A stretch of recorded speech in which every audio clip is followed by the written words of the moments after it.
brought to you by Nova शुद्ध घी।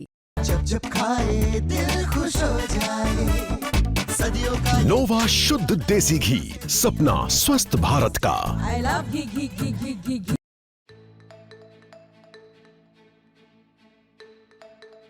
इंदौर के विजयनगर इलाके में शनिवार सुबह रोज की तरह शुरुआत हुई थी, लेकिन कुछ सेकंड्स में सब कुछ बदल गया, क्योंकि हॉस्पिटल के गेट के ठीक बाहर चलते ई रिक्शा में ऐसा धमाका हुआ कि पूरा इलाका दहशत में आ गया।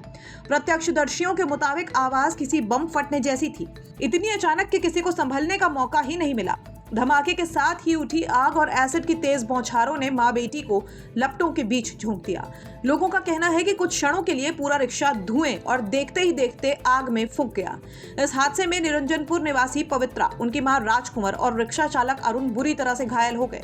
जानकारी के मुताबिक पवित्रा अपनी बुजुर्ग मां की आंखों की जांच के लिए उन्हें अस्पताल लेकर आई थी, लेकिन अस्पताल के गेट तक पहुंचते ही उनकी जिंदगी पलट गई। राहगीरों ने बिना एक पल गंवाए पानी डालकर आग पर काबू पाने की कोशिश की। लोग चीख रही महिलाओं को धधकते रिक्शे से खींचकर बाहर लेके आए। पहले उन्हें नजदीकी अस्पताल ले जाया गया, लेकिन वहां बर्न यूनिट न होने के कारण कुछ देर बाद MYH बर्न सेंटर रेफर किया गया। MYH बर्न यूनिट स्टाफ के मुताबिक पवित्रा 90% तक झुलस चुकी हैं और उनकी मां 80% तक, वहीं रिक्शा चालक 25% झुलस गया है। धमाके की तीव्रता का अंदाजा इस बात से लगाया जा सकता है कि पास खड़ी एक कार भी क्षतिग्रस्त हो गई है। विजयनगर पुलिस ने घटनास्थल का मुआयना किया है और बैटरी फटने के तकनीकी कारणों की जांच शुरू कर दी है। थाना विजयनगर के अंतर्गत एक जो स्कीम नंबर 54 में एक संकलन नेत्रालय है, वहाँ पर एक ई जो कार्ट होती है, ई रिक्शा होता है, उसमें एक चालक वहाँ दो जो सवारी थी, महिलाएं थी, उनको वहाँ पर ले गया था।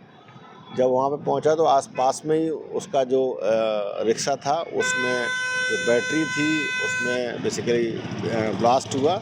उसमें दो जो बैठी हुई महिलाएं हैं वो सीरियसली उसमें घायल हुई है। जो चालक रिक्शा चालक था उसको भी चोट आई है। प्रारंभिक रूप से जो जांच पड़ताल की गई है उसमें बेसिकली जो बैटरी मॉडिफाइड बैटरी का उपयोग किया गया था, जो ओरिजिनल के अलावा एक्स्ट्रा बैटरी लगाई गई थी, जो मतलब इलेक्ट्रोलाइट बेस्ड जो बैटरी थी उसको लगाया गया था। तो अभी प्राइमरी रूप से इसमें जो ई रिक्शा चालक था उसकी लापरवाही पाई गई है। इसके आधार पर इसमें एक लापरवाही और एक मोटर व्हीकल एक्ट के तहत एक अपराध पंजीबद्ध किया गया कि जिसमें किसी वाहन को मॉडिफाई करने के रूप में। सर, घायलों के क्या क्या नाम है? घायलों में दोनों ही महिला, एक पार्वती बाई है और उसकी माँ है, और ये अपनी माँ को ही दिखाने गई थी वहाँ पे, और उस समय ये घटना घटित हुई है। सर, ज़्यादा झुलसी है क्या ये? हाँ, मतलब इनको अभी जो बर्निंग है वो ज़्यादा है और उसको मतलब दोनों को ही अस्पताल में एडमिट कराया गया है। सर, ये इसके जो चालक था उसका कुछ नाम है?